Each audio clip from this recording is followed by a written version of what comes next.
No one expected a marching band, balloons, and a ribbon-cutting ceremony to appear on land that had quietly sat empty for years. Yet on a bright Saturday morning, neighbors gathered along the edge of Maple Ridge Drive, applauding as the HOA president stepped forward with oversized scissors and a confident smile. The banner behind her read, "Future Community Park, a gift to our residents." What they didn't know, and what this video will reveal, is that the celebration was built on a mistake that would soon unravel in front of everyone. Across the street, Daniel Harper stood frozen on the sidewalk, grocery bag slipping from his hand.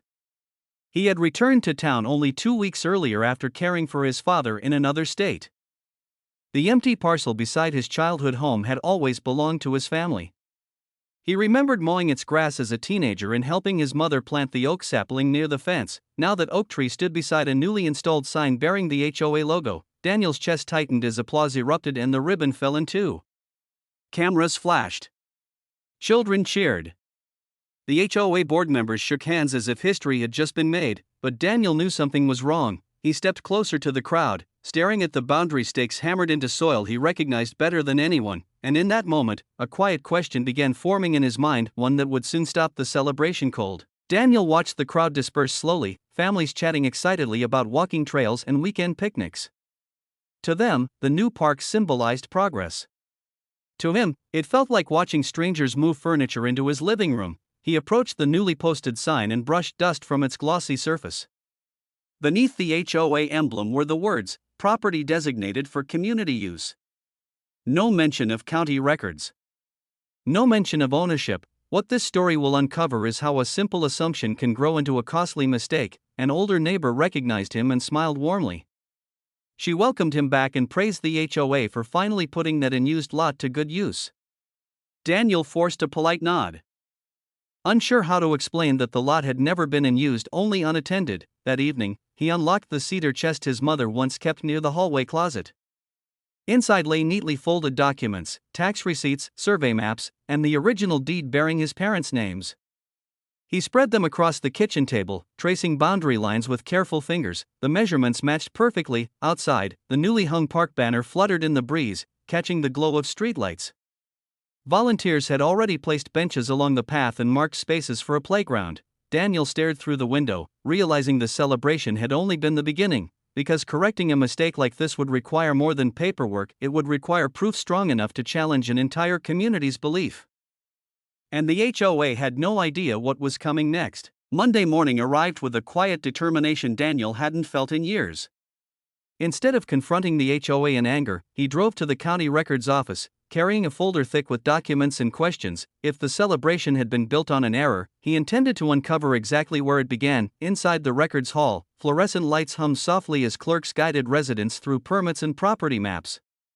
When Daniel presented his deed and parcel number, the clerk paused, brows narrowing slightly. She turned her monitor toward him. The digital map clearly marked the parcel under the Harper Family Trust. No transfer. No sale. No easement. Daniel's pulse quickened. He asked if any application had been filed by the HOA. The clerk searched again and shook her head. There was no request for rezoning, no community use designation, and no recorded permission. Outside, sunlight glinted off freshly installed park benches that volunteers were now staining a cheerful shade of green. The HOA newsletter posted online that afternoon celebrated the successful launch of the community park and thanked residents for their support. Daniel closed his laptop slowly, recognizing how confident the board sounded, as if legality were merely a formality. But there was one detail they had overlooked, a detail that would soon shift the entire conversation from celebration to accountability. And the next public event on the HOA calendar was only 3 days away. By Thursday, colorful streamers lined the park entrance, and a temporary stage had been assembled near the oak tree. The HOA planned a second ceremony to announce future improvements, and the guest list included local media and county officials. Daniel stood at the edge of the lot, watching volunteers arrange folding chairs in neat rows. The atmosphere felt festive, hopeful, and completely unaware of the storm gathering beneath its cheerful surface. What happens next will reveal how quickly certainty can unravel when facts enter the spotlight. He approached the HOA president, Patricia Collins, who greeted him with practiced warmth. She spoke proudly of community vision and shared spaces, explaining that the board had acted in the best interest of residents. Daniel listened calmly and asked one question: had the HOA confirmed ownership before building? Patricia's smile tightened. She assured him the parcel had been unclaimed for years and that no one had objected. Before he could respond, volunteers called her to the stage for rehearsal. Daniel stepped back, feeling the weight of timing pressing against his patience. That night, he sent copies of the deed and survey to the county planning department, requesting immediate clarification. The response came sooner than expected. A county representative confirmed attendance at the upcoming ceremony and noted they would bring official records for verification.